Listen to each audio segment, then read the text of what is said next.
রেখে দে তোদের পুঁথিগত বিদ্যা, রেখে দে তোদের বুদ্ধির কচকচানিতে ভরা তথাকথিত শিক্ষা ও সংস্কৃতির আলোচনা, রেখে দে তোদের অন্তঃশ্বাস শূন্য বড় বড় বুলি।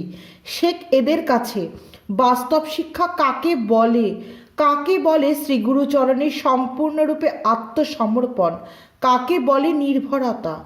অসহায় দুটি মেয়ে, এক বৃদ্ধা আর এক যুবতী সদ্য বিধবা, 21 দিনের অনাহারে জীর্ণা শীর্ণা যুবতীর ওপর দুষ্কৃতীগণের লোলুপ দৃষ্টি, কুটির ভাঙিয়া বলপূর্বক অপহরণের চেষ্টা। সে অসহায়, বেদসলতার মতো কম্পান্বিতা।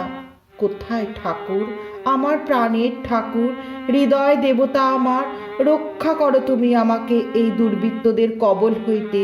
তুমি যে ভয় নিবারণ, অনাথ শরণ। এসো ঠাকুর, অভাগীর সতীত্ব রক্ষা করো।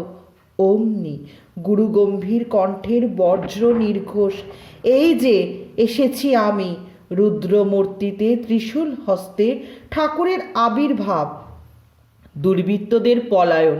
শোন সেসব কথা এদের মুখে, গ্রহণ কর এদের কাছে নির্ভরতা শিক্ষা। হ্যাঁ, এগুলি শ্রী শ্রী ঠাকুরের কথা।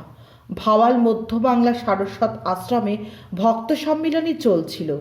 দ্বিতীয় দিন সন্ধ্যায় যখন সন্ন্যাসী ব্রহ্মচারীরা গুরুগম্ভীর আলোচনায় রত, ঠিক এমন সময় ঠাকুর ছলছল নেত্রে করুণাদ্র হৃদয়ে আবির্ভাব হয়েছিলেন, দুই পাশে দুই গৈরিকধারিণী বিধবা মহিলার হাত ধরে।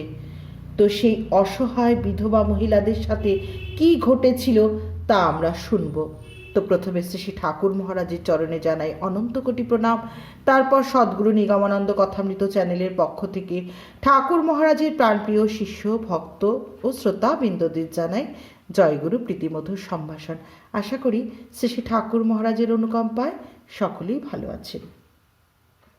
ত্রিপুরার এক অখ্যাত ক্ষুদ্র গ্রামের যুবক অশ্বিনী, মাতা স্ত্রী সন্তানদের নিয়ে ছোট্ট সংসার, উপার্জন অতি সামান্য। পরিবারটি নিগমানন্দজির আশ্রিত।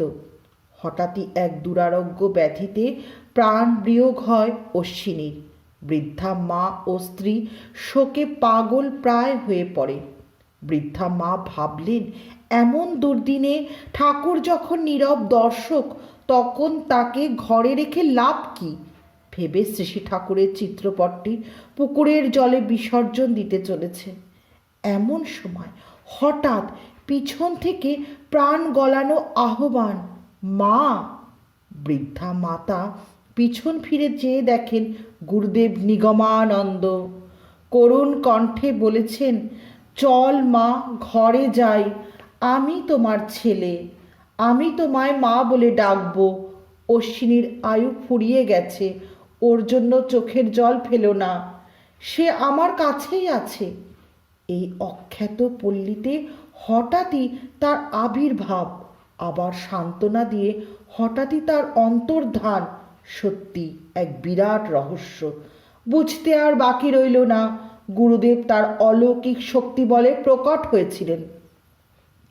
এরপর বেশ কিছুদিন বাদেই স্থানীয় দুর্বৃত্তের দল অশ্বিনীর বিধবা পত্নীর ওপর অত্যাচার চালাতে এলে দারুণ সংকটের মুখে পড়ে কোনো উপায় না পেয়ে, কোথায় ঠাকুর, আমার প্রাণের দেবতা, হৃদয় দেবতা আমার, রক্ষা করো তুমি আমাকে দুর্বৃত্তদের কবল হতে, এই কথাগুলো উচ্চারণ করেছিলেন।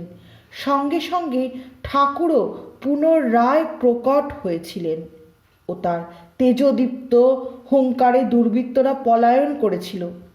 তখনই ঠাকুর মহারাজ তাদের গৈরিক বস্ত্র প্রদান করেন এবং রাত্রিকালে এক গণ্ডির মধ্যে থাকার নির্দেশ দিয়ে বলেন, এই গণ্ডির মধ্যে থাকলে সত্যিই কেউ অনিষ্ট করতে পারবে না। এরপরই ভাওয়াল ভক্ত সম্মিলনীতে সেই বিধবা শাশুড়ি ও বৌমা এসেছিলেন। ঠাকুর তাদের সরল ভক্তি, বিশ্বাস ও নির্ভরতা দেখেই নিজেই আপ্লুত হয়ে চোখের জলে বুক ভাসিয়ে বড় বড় বিদ্বানদের এই কথাগুলি বলেছিলেন। সত্যি বিদ্যা, বুদ্ধি, ধ্যান, ধারণা কিছুই না, চাবিকাঠি শ্রীগুরুর হাতে। জয় গুরু। সকলে ভালো থাকবেন। গুরু কৃপাহি। केवलम्।